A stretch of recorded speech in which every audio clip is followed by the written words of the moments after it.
Hello dear student. Today's chapter is respiration. In higher living organism there are various types of systems such as nervous system, circulatory system, excretory systems as well as respiratory systems. All living organism requires energy to carry out various life processes. And this energy that is stored in the body in the form of complex organic compounds, which are also known as potential energy, and these complex organic compounds, they may be carbohydrates, fats, protein, etc. However, not usable this energy if it is not used by the organism unless it is converted into usable form, because these carbohydrates, fats, proteins, they are not directly converted into usable form, that is in ATP. Therefore, these compounds, they must be converted into usable forms, and this conversion is achieved through the process known as respiration.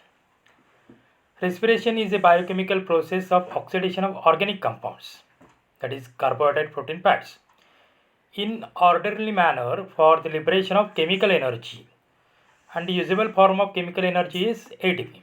For example, suppose there is oxidation of glucose, that is C6H12O6, that takes place by molecular oxygen, that gives 6CO2 plus 6H2 and 38 ATP molecules, and that ATP, adenosine triphosphate, these are the usable form of energy. For this, the process of gaseous exchange takes place between the organism and the environment. That means oxygen take inside the body and carbon dioxide that is given out. The site of gaseous exchange is called as respiratory surface. Organs of respiratory exchange. Respiratory exchange is a simple physical process. For efficient gaseous exchange, the respiratory surface should have the following features. It should have a large surface area. For example, you have seen the leaves of trees. It should be thin, highly vascular, and permeable to allow exchange of gases. That means intake of oxygen or outtake of oxygen, and intake of carbon dioxide or outtake of carbon dioxide. And third, it should be moist. Why moist? Because for example, in plants, the oxygen that get dissolved in water and then it is absorbed. Then gaseous exchange in plants, the shape and structure of plants facilitate the gaseous exchange by diffusion process. This exchange takes place in plants, and in plants the surface or the nature of leaf that facilitate this gaseous exchange process. We have seen that in a terrestrial flowering plants, they has many air spaces between stem, leaf and roots, and these air spaces are continuous. Oxygen diffuses into the air spaces through stomata, ज्याला पर्णरंध्र म्हटला तो. Carbon dioxide and water vapors diffuses out. That means oxygen takes in and carbon dioxide and the water vapors that diffuse get out. That means this process, the exchange of gases, that takes place with the help of diffusion process. In the aerated soil, the oxygen dissolves in the film of moisture or water around the root tissue, and it enters in root cells by diffusion also. In woody flowering plants, have an external implications bark. Here gaseous exchange occurs through small pores in the stem surface called lenticels. What is a lenticel? These are the pores which are seen on tree bark. With the help of these lenticels, the gaseous exchange takes place. Then the respiration in animals. As compared to plants, we have seen that in plants the gaseous exchange takes place in stem, roots as well as leaf. the main gaseous exchange that takes place through lips.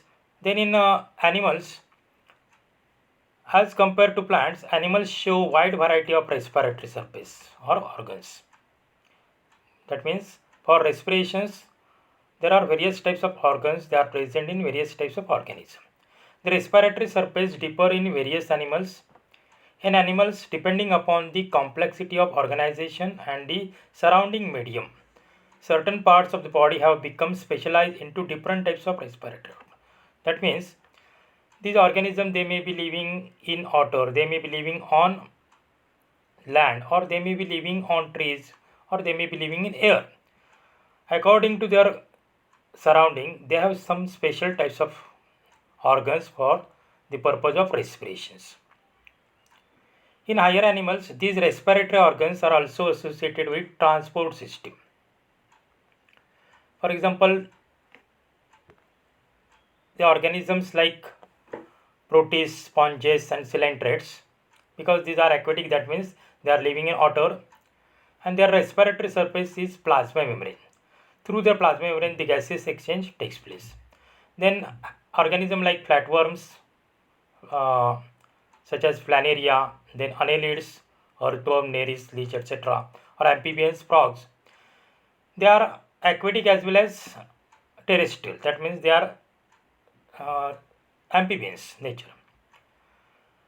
And their respiratory surface is also plasma membranes, general body surface. For example, we have seen in frog, their skin is moist, and through moist skin, the respiration takes place. Then in another organism like insect, these insects, they are terrestrial, they are living on land. They have tracheal tubes and spiracles. These are the primitive types of respiratory organs. We have seen in higher organism, there are special type of respiratory systems. Then in arachnids like spiders and scorpions, these are also terrestrial, there are special organs known as book lungs. Then in arthropods, these are aquatic, they have book gills. Then in amphibians like tadpoles, salamanders, they have external gills like fishes. Then in fishes, we have seen external as well as internal gills. Especially amphibians, they show external gills, and fishes, they show internal gills. Then reptiles, birds and mammals, they are terrestrials and they have special respiratory organs that is known as lungs. While in turtles, there is our cloaca, and with the help of cloaca, respiration takes place. Then human respiratory system. The respiratory system brings about inspiration, expiration and exchange of gases. These are the three steps which are takes place in this system. Inspirations, that is the gases taking within body. Expiration, these are the gases they expel outside the body. And exchange of gases in lungs, these are the transported by blood from lungs to different tissues and parts of the body. The respiratory systems is divided into upper respiratory systems having external nasal cavities, then internal nares, nasopharynx, nose, throat and associated structure. That means in human being, respiratory system is divided into two major parts, upper respiratory systems and lower respiratory systems.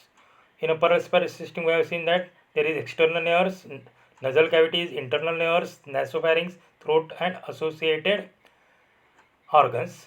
While in lower respiratory systems, there is larynx, trachea, bronchi, bronchioles and lungs. Then nose. The nose has a pair of slit-like opening called external nares or nostrils. That is for entry of air into nasal cavity. The nasal cavity is divisible into right and left nasal chambers by a special types of bones, cartilage. Each nasal chambers is again divided into one vestibule, second respiratory part, and third, olfactory or sensory chamber. First, vestibule. It is the proximal part above the nostril.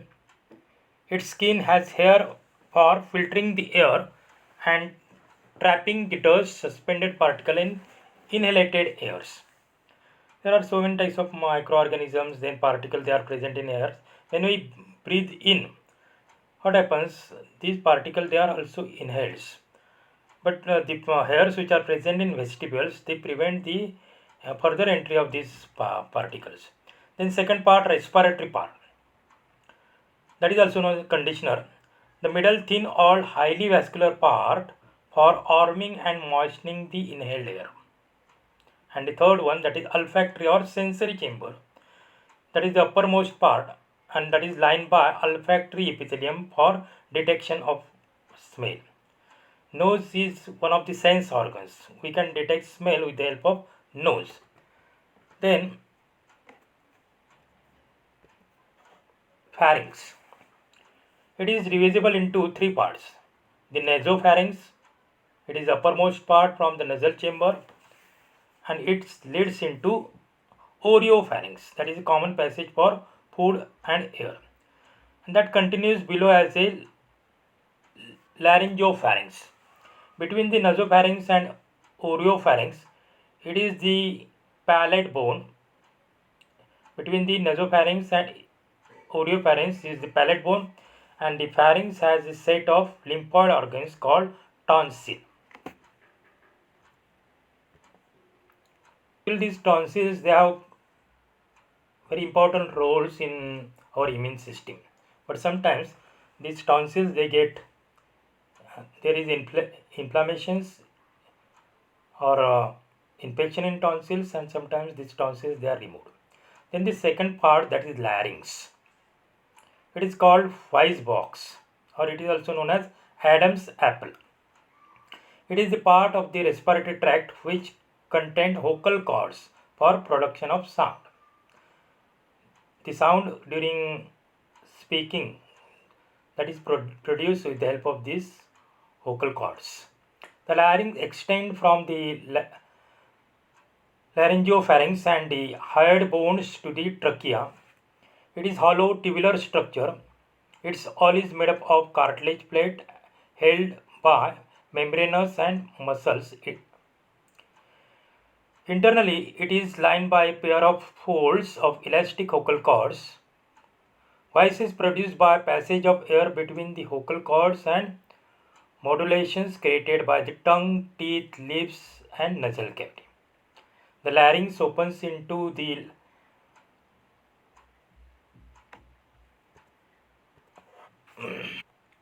laryngopharynx through a slit like opening called glottis.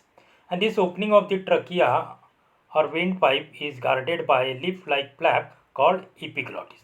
And that epiglottis prevent the entry of food into trachea because esophagus and trachea they have a common opening in pharyngeal parts.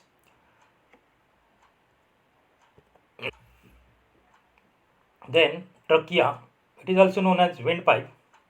It is a long tube about 10 to 12 centimeter in length and it runs through the neck in front of esophagus and extend into and up to the middle parts of thoracic.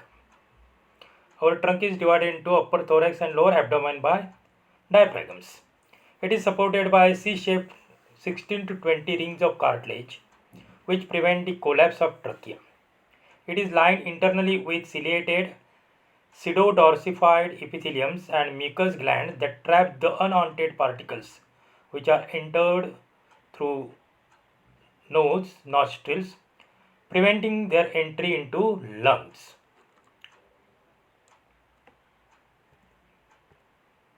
Bronchi. The trachea divides into right and left primary bronchi as it reaches the middle of the thoracic cavity. The bronchi are supported internally by C-shaped incomplete rings of cartilage.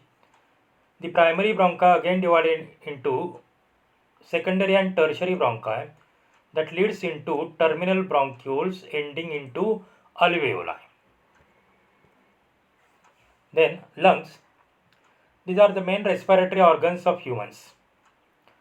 One pair of spongy and elastic lungs are present in the thoracic cavity. Each lung is enclosed and protected by double pleural membrane, outer parietal and inner visceral membrane. Between these two pleural membranes, there is a cavity, and that cavity is filled with lubricating fluid, that is known as pleural fluid. And that pleural fluid, it is secreted by the membranes. The right lung is larger and divided into three lobes, while left lung is smaller and divided into two lobes. Each lobe of the lung has the terminal bronchioles ending into branch of air sacs, each with 10 to 12 alveoli. These are thin-walled lobular structures like a bunch of grapes. द्राक्षाच्या झाडासारखं. Each alveolus is surrounded by a network of capillaries of pulmonary arteries and veins, and these have highly elastic wall made up of single layer of squamous epithelial resting on a basement membrane of connective tissue. There are about 700 million alveoli in lungs, and they provide the surface area for exchange of gases. Here, oxygen is entered in blood and carbon dioxide, which is present in blood, that escape in lungs. Then diaphragm, that is present in our trunk regions. It is a muscular septum that separates the thoracic and abdominal cavity. It is dome shaped, and on contraction it becomes flattened.